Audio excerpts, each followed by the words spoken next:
It's December 25th.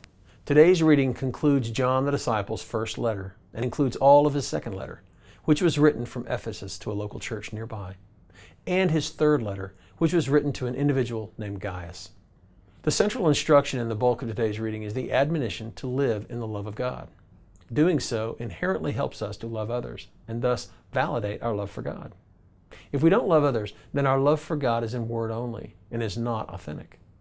In chapter 4, verse 17, John writes of the result of living in God's love. In this, love has been made perfect among us, that we may have boldness in the day of judgment. Because as He is, even so we are in this world. The day of judgment is not a topic you hear a lot about these days. No one wants to think about it. But someday, everyone will face God in judgment. It will be a truly horrific event, except for those whose sin has been atoned for. Those who follow Christ, who have allowed His atoning sacrifice to reconcile them to God, have nothing to fear. In fact, we can actually look to that day with confidence.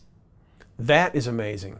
If you are a follower of Jesus, then on that day, when you stand before Him, everything you've ever done wrong, every mistake, every vile, evil thing you've done, everything you should have done but have left undone, will not make the trip with you.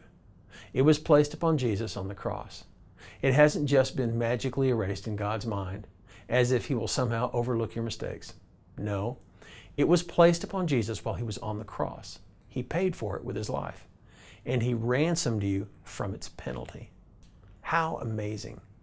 This is the true message of Christmas. This precious gift of the baby in the manger was given so that today and for all eternity, you can be free from guilt and from the fear of God's judgment. Here's today's application. Do you fear God's judgment? You don't need to. If you follow Jesus, He really has taken your sin from you. Today, embrace God's forgiveness and experience the true joy that comes from His acceptance. Have a truly blessed Christmas. Now here's today's prayer.